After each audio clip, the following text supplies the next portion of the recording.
If you're seeing this, then it will likely be for a reason. But as always, take it how it resonates and leave it how it does not.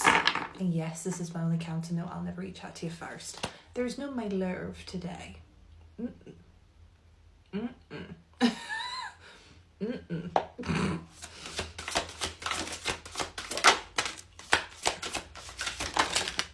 Okay, 3 cards coming out. We have the question card. Ask like a child, understand like an elder. We then have the equals card. To find the answer, you must first write out the equation.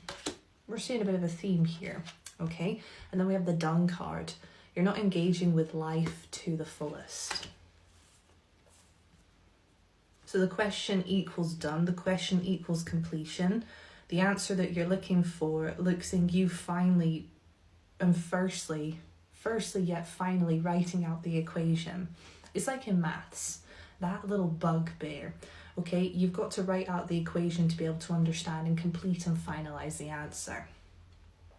You're being told here to ask questions. There's nothing wrong with having questions. I feel for some of you in this collective, you're embarrassed. You're embarrassed. You're being too prideful when it comes to asking questions. Ask like a child means to have a curious childlike mindset, to be brave enough to ask the questions. Now, where were we before we got interrupted? Ask questions like a child. Understand like an elder. What it means is to simplify, to break down the equations so you can find the answer, to dissect the information.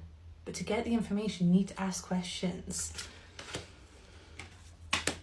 There's this feeling of embarrassment, guilt, shame, like intellectual shame, as though you should already know this, but you're only going to find stuff out when you ask the question, when you research, when you question things.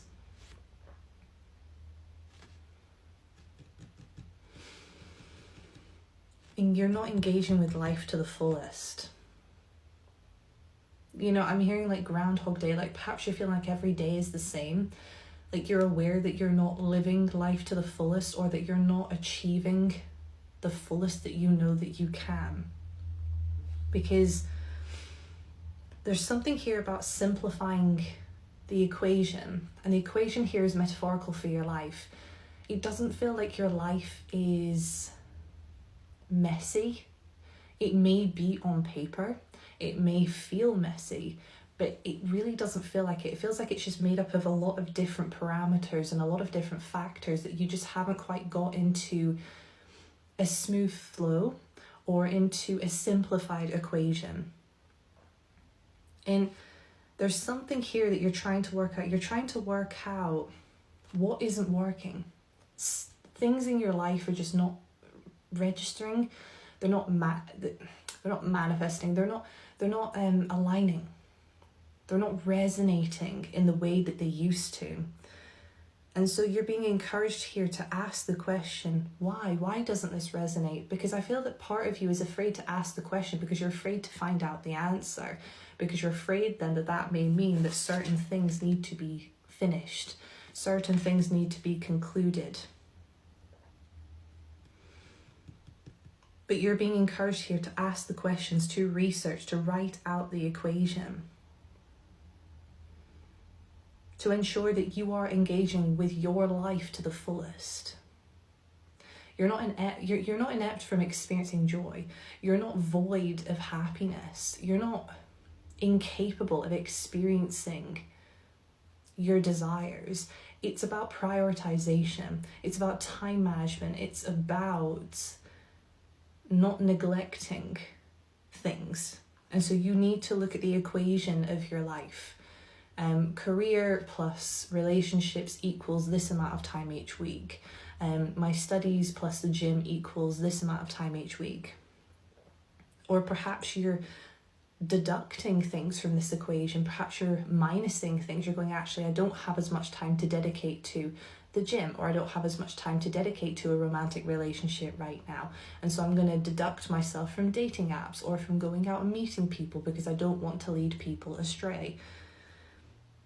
It's okay for the answer to be that you're not able to fulfill something here. It's okay to admit that you're not able to take on something right now. There's something here about you need to look at the equation of your life, look at the different formula, look at how it's adding up. And if you're getting 2 + 2 = 5 instead of 4, where's the discrepancy? What is not working, and what is meaning that you cannot engage in life to the fullest?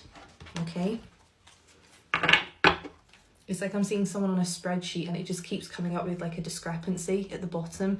Like there's £1 not accounted for, or £10 not accounted for. And it's like, well, where is the discrepancy? What is costing me more or taking too much from me that I can't give and that I need to be done with? Or what am I over investing in, or what am I under investing in?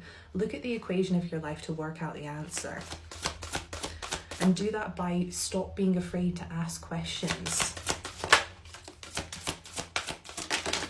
Oh, a lot of cards just came out then. Okay, your first one, we have the Fade card. Don't warn them of your departure, just disappear. For some of you, maybe you do need to go off the radar for a while. Maybe you do need to go a bit MIA. Turn on your do not disturb. Stop interacting so much on social media. This isn't about being an isolative hermit. This is just about, again, prioritizing your time. Maybe you do need to go a little bit MIA to get your priorities straight. Okay, we then have the Breeze card. Sometimes it's best to air it out. I was literally talking to someone close to me today about sometimes it's really beneficial to do a clean sweep, to clear house, to, you know, I've been doing a lot of donating and donating to charity.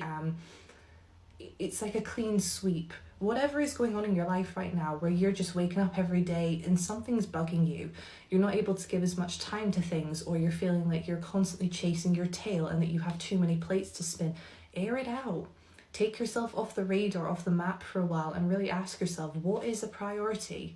What needs to be a priority? What isn't a priority? What is a luxury? And how am I going to balance off this equation? Okay, the last 3 cards. If knowledge is a gate that opens into fog. This is why you're being asked here to ask questions like a child and understand like an elder. The more you question, the more confused you likely get, and going, well, if I don't do this, what am I going to do? And then I don't understand how I'm meant to do that. But just keep asking the questions and know that the knowledge will come to you the more that you air it out. Don't be afraid to walk through the fog for a few days and to feel a bit confused, to feel as though you don't quite know where the path is in front of you. It's a good thing to question things. Don't let it scare you, okay?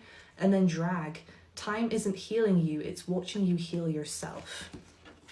And we also have the Yourself card. To know your chains is to know where to cut. This is a time of you understanding you. What are your desires? What are your passions? What are your hobbies? What are you capable of giving? You know, it's like spirit, God keeps giving me the example of like a romantic relationship. You may be sitting there right now going, oh, I really want to go on dates. I really want to spend time with someone.